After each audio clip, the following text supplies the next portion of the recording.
स्वागत है खुदावंद की प्रेजेंस में। मेरा ये विश्वास है कि आज जब वर्ड आप सुनेंगे, बाइबल कहती परमेश्वर का जो वचन है वो एक लाइट है, वो एक प्रकाश है। और जब ये प्रकाश आपकी लाइफ में होता है, एक रेवलेशन जब आपकी लाइफ में होती, यही आपको डिलीवर करती, यही आपको फ्री करती, यही आपको नेक्स्ट लेवल पे लेके जाती, यही आपको सामर्थ्य देती है, यही आपको सामर्थ्य में बने रहने की ताकत और शक्ति देती है।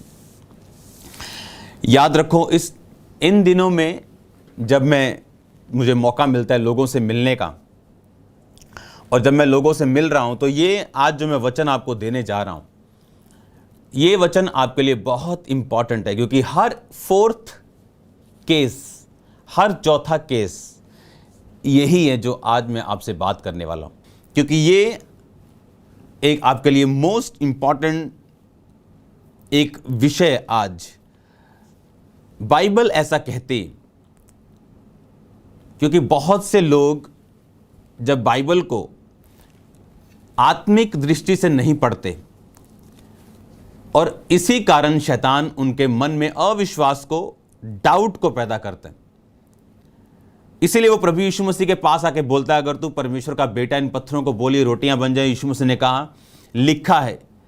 यीशु मसीह उसकी बात से कंफ्यूज नहीं हुए, क्योंकि यीशु मसीह को वर्ड की नॉलेज थी। उन 30 सालों में परमेश्वर ने क्या किया? वचन को सीखा। बाइबल कहती उसने बुराई को त्यागना, अपने आप को माता पिता के वश में रखना, अपने शरीर को वश में रखना सीखा। और जब टाइम हुआ तो परमेश्वर ने अपनी महिमा के लिए अपने पुत्र को बुलाया कि वो अपने आप को संसार के ऊपर प्रकट करे। अगर हमारा शत्रु शैतान है, और हम जानते हैं वो शैतान है, अगर हमारा वो एनिमी है, तो लोग बोलते हैं वो कहाँ से आया, वो कौन है? ये सब मन घड़ंत बनाई हुई चीज़ें, ये सिर्फ दिमाग का खेल है, ये सिर्फ केमिकल लोचा है, ये सिर्फ ये प्रॉब्लम है। आज मैं आपको बाइबल से प्रूफ करूंगा कि शैतान कहाँ से आया, उसका काम क्या है, उसका प्लान क्या है, परमेश्वर का प्लान क्या है, वो चाहता क्या है, वो कामयाब कैसे होगा या नाकामयाब कैसे होगा, आपकी ज़िंदगी में वो काम कैसे करता है और कैसे नहीं कर पाता। इससे पहले हमें ये समझने की ज़रूरत है कि शैतान था कौन, वो आया कहाँ से। उसके लिए हमें पहली पुस्तक में जाना पड़ेगा, बाइबल की पहली पुस्तक में हमें जाना पड़ेगा। हम इस सीरीज़ को 2 या 3 पार्ट्स में इसको कंप्लीट करेंगे फ़िलहाल, ताकि ये जो सीरीज़ होगी उन लोगों तक भी इंडिविजुअली पहुंचाई जाएगी जो लोग दुष्ट आत्माओं के नीचे 20 साल से क्रिश्चियन होने के बावजूद भी, 15 साल से क्रिश्चियन होने के बावजूद भी, क्योंकि जब तक आपको ये नहीं मालूम होगा आप कौन हैं और जो आपको तंग कर रहा है वो कौन है, आप इससे कभी छुटकारा नहीं पा सकते। इसलिए मैं चाहता हूं आप जेनेसिस, उत्पत्ति, पहला बाब, उसकी पहली आयत में पढ़ें। इसमें लिखा, आदि में परमेश्वर ने आकाश और पृथ्वी की सृष्टि की। आदि में यानी इन द बिगनिंग, इसको इंग्लिश में पढ़ेंगे। In the beginning God created the heaven and the earth. इसमें लिखा कि परमेश्वर ने आदि में आकाश और पृथ्वी की सृष्टि की। एक बात याद रखो, इसकी दूसरी लाइन को हम हिंदी में पढ़ेंगे। पृथ्वी बेडौल और सुनसान पड़ी थी और गहरे जल के ऊपर अंधियारा था और परमेश्वर का आत्मा जल के ऊपर मंडराता था। अब आपको क्या लगता है कि जब परमेश्वर ने पृथ्वी को बनाया, पहली आयत में हम देखेंगे, आदि में परमेश्वर ने आकाश और पृथ्वी की सृष्टि की। इन द बिगनिंग, इंग्लिश में देखेंगे, God created the heaven and the earth. Hindi में, आदि में परमेश्वर ने आकाश और पृथ्वी की सृष्टि की। यानी इन द बिगनिंग, शुरू में परमेश्वर ने आकाश और पृथ्वी को बनाया। आपको क्या लगता है, जब दूसरी आयत में लिखा पृथ्वी बेडौल और सुनसान पड़ी थी, आपको क्या लगता है जब परमेश्वर ने पृथ्वी को बनाया, आदि में पृथ्वी और आकाश को बनाया, क्या आपको लगता है परमेश्वर ने उसे बेडौल और सुनसान बनाया होगा? आपको क्या लगता है? अगर हम एक वैसे ही आयत पढ़ लें, 10 आयत, परमेश्वर ने सूखी भूमि को पृथ्वी कहा, जल इकट्ठा हुआ उसे समुद्र कहा, परमेश्वर ने देखा कि अच्छा है। कि जब भी परमेश्वर ने कुछ बनाया, परमेश्वर ने कहा, उसने देखा कि ये अच्छा है। जब भी परमेश्वर ने कुछ बनाया, वो बेडौल नहीं था, वो सुनसान नहीं था, जब भी परमेश्वर ने कुछ बनाया वो परफेक्ट बनाया। आदम को बनाया, परफेक्ट बनाया। दुनिया को बनाया, परफेक्ट बनाया। आकाश, समुद्र, सब कुछ उसने बनाया। और बाइबल कहती परमेश्वर ने सब कुछ देखा और कहा अच्छा है, it is good, pleasant two eyes. ये आंखों को मनमोहक। जब हम पहाड़ों में जाते हैं, समुद्री एरिया में हम जाते हैं, कई बार हम अगर ऐसे देशों में जाएं, ग्रीनरीज जहाँ है, पहाड़ है, नदियाँ हैं, झीलें हैं, आंखों को कैसा मनमोहक लगता है, पीस मिलता है। बाइबल कहती परमेश्वर ने वो सब कुछ बनाया और कहा वो अच्छा है। लेकिन जब पहली आयत में परमेश्वर ने आकाश और पृथ्वी को बनाया, तो दूसरी आयत में ये कैसे हो सकता है कि परमेश्वर उसका वचन कहे कि पृथ्वी बेडौल थी और सुनसान थी? ये परमेश्वर ने बेडौल और सुनसान नहीं बनाई थी, ये बेडौल और सुनसान हो गई थी। आप अगर इसको साइंस से मैच करें तो साइंस क्या कहती है? साइंस ये कहती है कि पृथ्वी के ऊपर डायनासोर्स थे। उनके जब जीवाश्म मिलते, जब उनकी हड्डियां मिलती हैं, इधर गुजरात साइड और दुनिया की बहुत वाली साइड बहुत बहुत जगहों पे मिलती हैं और आगे भी मिलती रहेंगी। उन हड्डियों को देख के वो कहते हैं कि ये लाखों साल, करोड़ों साल पहले की हड्डियां हैं। लेकिन जब लोग बाइबल पढ़ते तो बाइबल में जब वो देखते हैं कि इंसान सिर्फ कुछ हजार साल पुराना है, तो साइंस तो ये कहती है कि धरती करोड़ों साल, ये करोड़ों साल से हैं, इंसान लाखों साल से। ये मैच क्यों नहीं करता? मैच करता है, 100% मैच करता है। नासा जो साइंटिस्ट हैं वो ये मान चुके हैं कि बाइबल ट्रू है। साइंस ये प्रूफ करती है कि बाइबल ट्रू है। कैसे? अब उसके लिए मैं चाहता हूं हम एक आयत पढ़ेंगे, यशाया की पुस्तक, उसकी 14 उसकी 12 आयत को मैं पढ़ूंगा।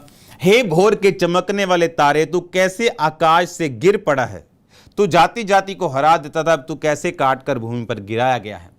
अब मैं एक आयत को पढ़ूंगा, लूका 10 उसकी 18 आयत को।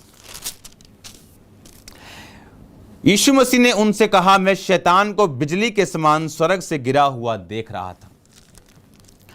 अब मैं यशाया वही 14 उसकी 13 आयत को सिर्फ यहीं से पढ़ूंगा, आप सुनेंगे। तो मन में कहता था, मैं स्वर्ग पे चढ़ूंगा, मैं अपने सिंहासन को ईश्वर के तारागण के से अधिक ऊंचा करूंगा और उत्तर दिशा की छोर पर सभा के पर्वत पर विराजूंगा। बाइबल कहती जो शैतान है उसे भोर का चमकने वाला तारा बोलते थे।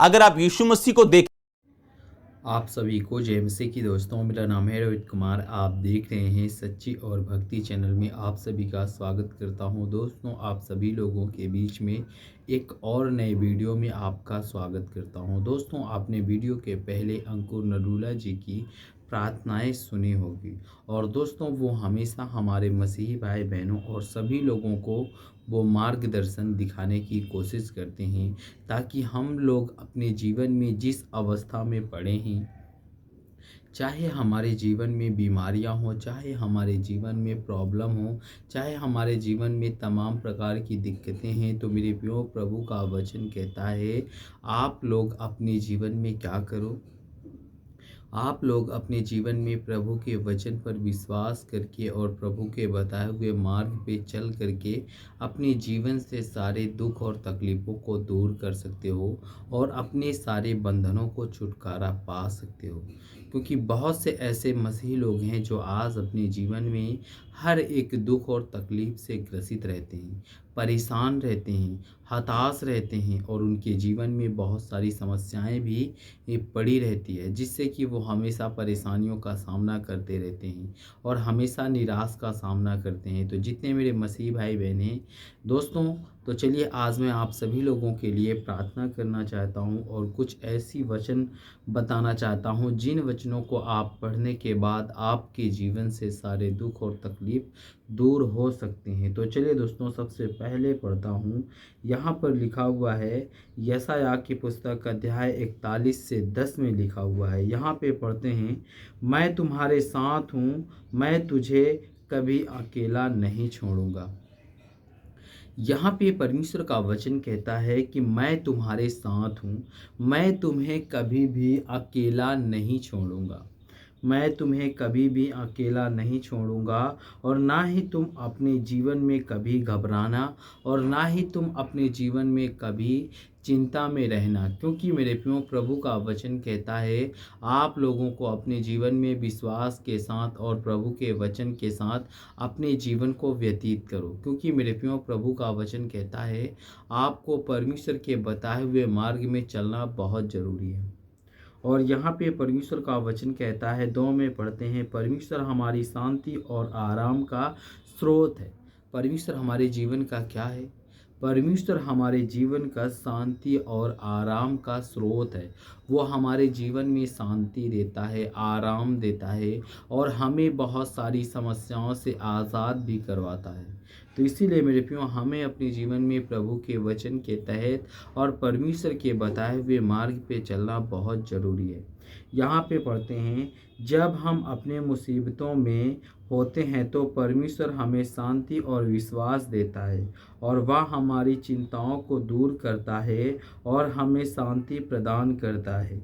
यहाँ पे परमेश्वर का वचन कहता है जितने मसीह भाई बहन सभी लोगों के लिए कहता है कि जब हम अपनी मुसीबतों में होते हैं तो परमेश्वर हमें शांति और विश्राम देता है और वह हमारी चिंताओं को दूर करता है और हमें शांति प्रदान करता है। और परमेश्वर का वचन कहता है कि मैं तुम्हें शांति देता हूँ, मेरी शांति तुम्हें देता हूँ, कि ताकि आप लोग अपने जीवन में चिंताओं से और तमाम प्रकार की जो आज आप अपने जीवन में परेशानियों में ग्रसित रहते हो, उन सभी चीज़ों से आप लोग अपने जीवन में निकल सकते हो। और मेरे प्रियो दूसरे वचन की ओर चलते हैं। यहाँ पे लिखा हुआ है, तू मुझे शांति से सोने देता है क्योंकि तू मुझे सुरक्षा देता है। यहाँ पे परमेश्वर का वचन कहता है कि हमें परमेश्वर से कहना है कि हे सर्वशक्तिमान परमेश्वर, तू मुझे शांति देता है और तू मुझे शांति दे करके मेरी सुरक्षा करता है, ताकि मैं अपने जीवन में हर चिंता से और हर एक तमाम प्रकार की शैतानी हरकत और दुष्ट आत्माओं से मैं छुटकारा पा सकूं और मेरे जीवन में जितनी भी दिक्कतें हैं, जितनी भी मुसीबतें हैं, वो सर्वशक्तिमान परमेश्वर दूर कर देगा।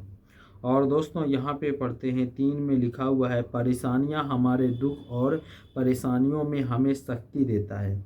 यहाँ पे परमेश्वर का वचन कहता है, बाइबल हमें बताती है कि परमेश्वर हमारे दुख में हमें शांति देता है और हमें विजयी बनाता है। यहाँ पे परमेश्वर का वचन कहता है कि बाइबल हमें इस बात को बताती है कि परमेश्वर हमारे दुख में हमें शांति देता है और हमें विजयी बनाता है। तुम्हारे लिए परमेश्वर के दूत हमारे बीच रहते हैं और हमें यह आशीर्वाद देने के लिए आते हैं जो हमें चाहते हैं।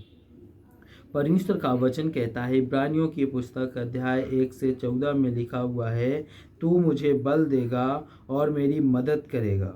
और परमेश्वर का वचन कहता है, जब हम संघर्ष और मुसीबत का सामना करते हैं तो परमेश्वर हमारे लिए युद्ध करता है और हमें विजयी बनाता है और हमें सिर्फ शांति बनाए रखनी चाहिए।